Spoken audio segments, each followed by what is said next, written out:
आप सभी को जय मसीह की। प्रभु आप सबको आशीष दे।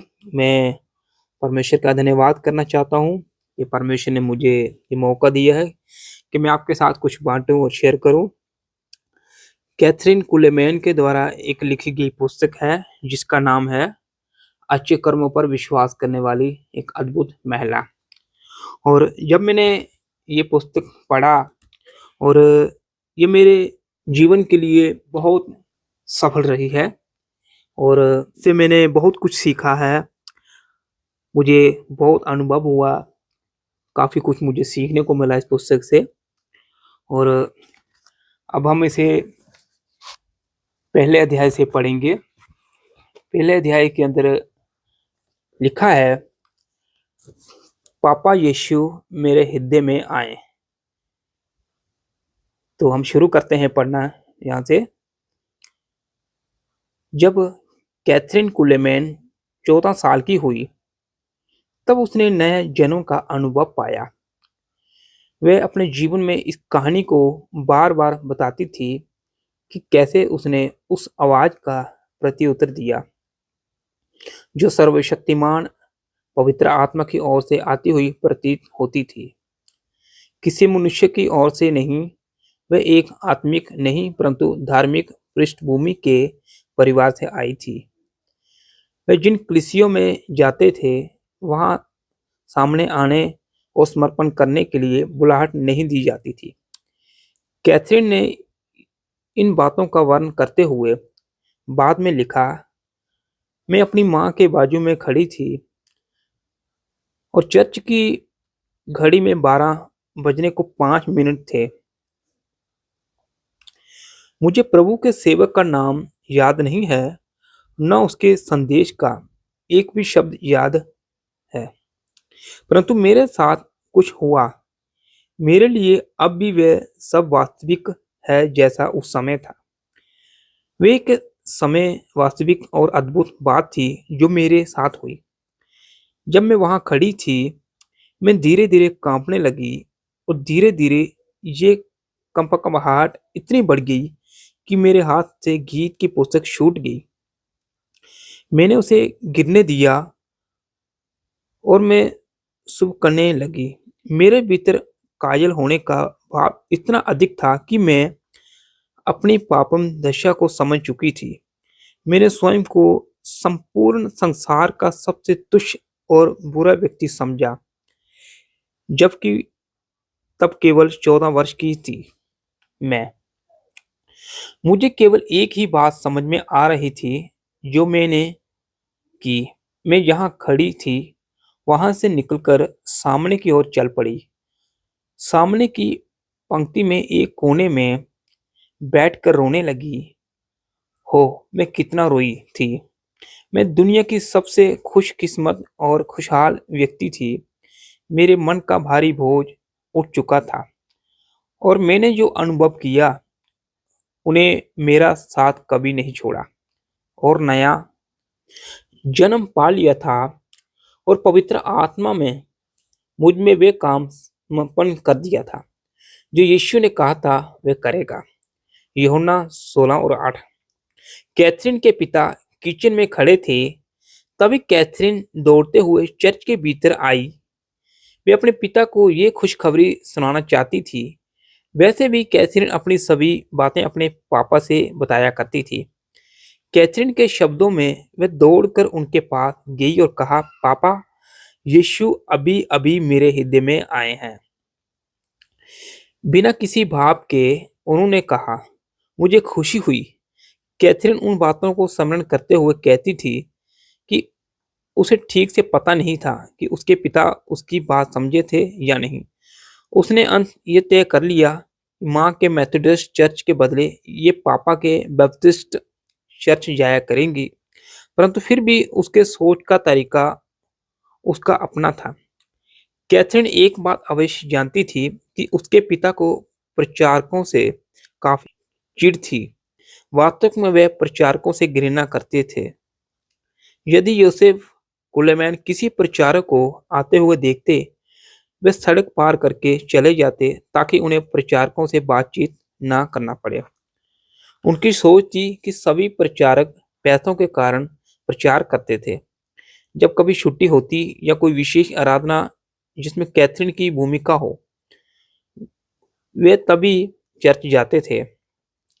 यहाँ तक कैथरीन जानती थी वे कभी बाइबल नहीं पढ़ते और ना ही प्रार्थना करते थे। इसका दूसरा अध्याय, उनका प्रथम आलिंगन। कैथरीन के अनुसार चर्च जाना वैसा ही महत्वपूर्ण था जैसे काम पर जाना। पहले वह माँ के साथ मेथोडिस्ट चर्च जाती थी। उसी चर्च में 1921 1921 में कैथरीन ने नया जन्म का अनुभव पाया था, परंतु 1922 से वह पूरा परिवार बैप्टिस्ट चर्च जाने लगे थे, जबकि वह संप्रदाय से आई थी और उसकी पृष्ठभूमि में कलीसिया मतभेद था। लेकिन बाद के सालों में सेवकाई करते हुए बिना किसी अनुपस्थिति के पेंटिकॉस्टल और कैथोलिक चर्चों में जाति और मसीही एकता का प्रतिनिधित्व करने लगी थी। किसी कारण से कोई संप्रदाय कैथरीन कुलेमैन की सेवकाई के मार्ग में रुकावट नहीं बन सका। उसने किसी एक कलीसिया विशेष से जुड़ने से इनकार कर दिया और सेवकाई का श्रेय किसी संगठन या संस्था को नहीं दिया। उसने केवल परमेश्वर को श्रेय दिया। कैथरीन की किशोरावस्था के दौरान उसकी मां मेथोडिस्ट चर्च में युवाओं को एवंगेलियन की शिक्षा दिया करती थी। एक पड़ोस में रहने वाले का कहना था, श्रीमती कुलेमैन एक बेहतरीन बाइबल शिक्षक थी। कैथरीन, उसकी बहनें और भाई ने अवश्य ही उनसे कुछ बेहतरीन शिक्षा और शिक्षण घर प्राप्त किया होगा। पड़ोसियों ने यह भी बताया कि उसने कुलेमैन के घर से किसी गाने की आवाज़ सुनी थी और शाम के समय उनके घर से पियाने बजने की आवाज़ें आती थी। भले ही लोग कैथरीन की मां को एक बेहतर बाइबल शिक्षक मानते थे, 1935 तक डेनवर में कैथरीन की एक सभा से पहले उन्होंने नए जन्म का अनुभव नहीं पाया था। कैथरीन ने अपनी एक सभा में अपनी मां को आमंत्रण किया था। पहली सभा समाप्त होने के काफी बाद में कैथरीन पुलपीट के पीछे बने प्रेयर रूम में उन लोगों के लिए प्रार्थना करने लग गई जिन्होंने उद्धार पाने के लिए आमंत्रण स्वीकार किया था। बाद में कैथरीन की मां वहां आई, कहने लगी उसे भी यीशु को जानना है।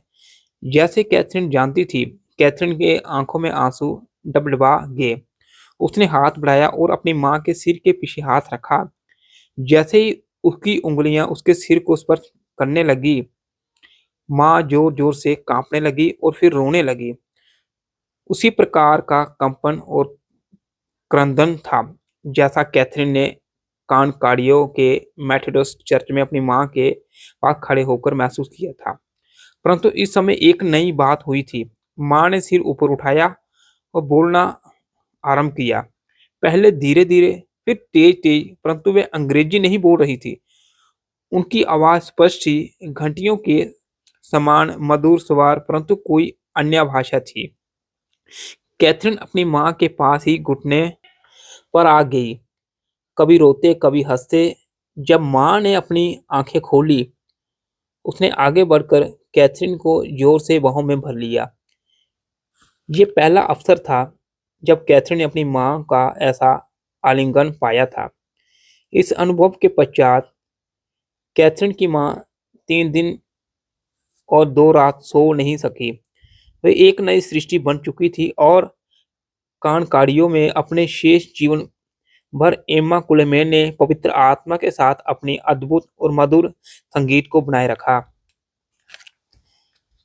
अध्याय नंबर 3, सुसमाचार प्रचारकों की सेविका।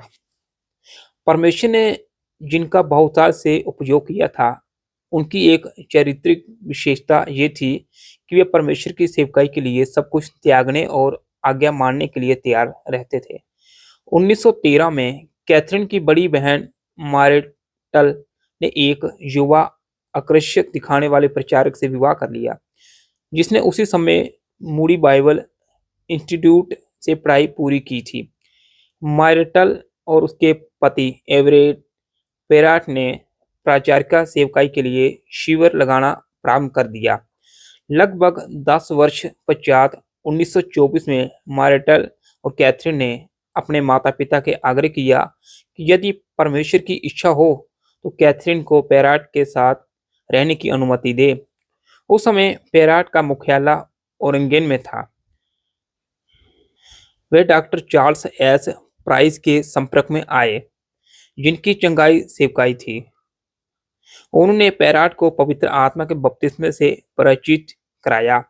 भले ये अनुभव उनके लिए अद्भुत था, उनके वैवाहिक जीवन में खुशहाली नहीं थी और वे आर्थिक तनाव भी महसूस करने लगे थे। कैथरीन इन परिस्थितियों में आत्मदया के भाव से भर जाती थी, परंतु उसने तय किया कि वह वैचारिकी का भाव स्वीकार नहीं करेगी। उसने स्वयं को पेराट के कामों में व्यस्त कर लिया। सोमवार को घर की धुलाई, मंगलवार को कपड़े पर प्रेस करना इत्यादि। इन्हीं दिनों में कठिनाइयों के बीच तकलीफें उठाते और धीरज के सबक सीखते हुए कैथरीन ने यह भी सीखा कि आत्मदया का शिकार नहीं बनेगी और हार नहीं मानेगी। बाद के दिनों में उनके बहुत से उपदेशों में उनकी व्यक्तिगत जीवन के इस क्षेत्र में प्राप्त अनुभव और उन्नति का प्रभाव दिखाई देता है। स्वयं पर दया करना और स्वयं के बारे में सोचना कैथरीन के लिए एक ही बात थी।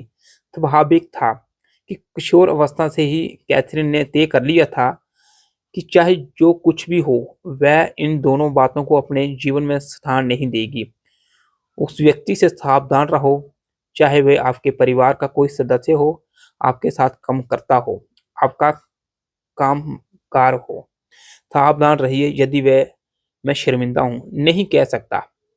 आप ज्ञान जाएंगे कि वे कितना आत्म केंद्रित व्यक्ति है।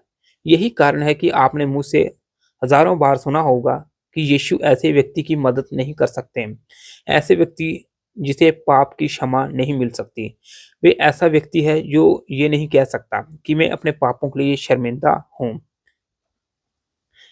ऐसे आत्म केंद्रित व्यक्ति एक चुंबक के समान बीमारी को अपनी ओर आकर्षित करता है।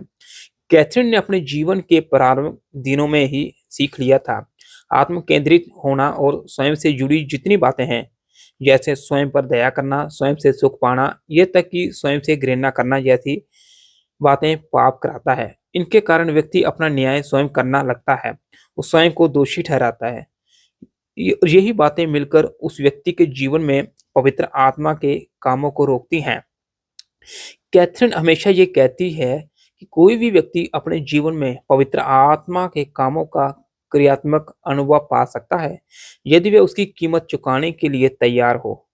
कीमत चुकाना एक बार का अनुभव नहीं है, ये प्रारंभिक रूप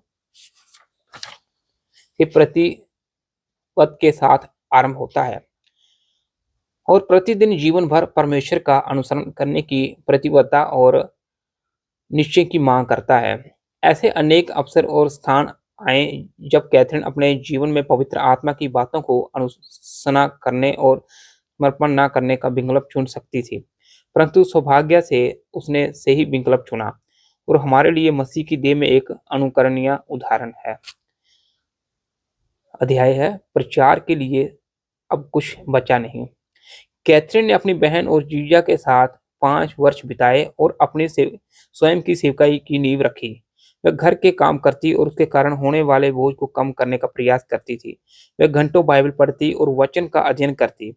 1928 में पेराट 22 इडाहो आ गए।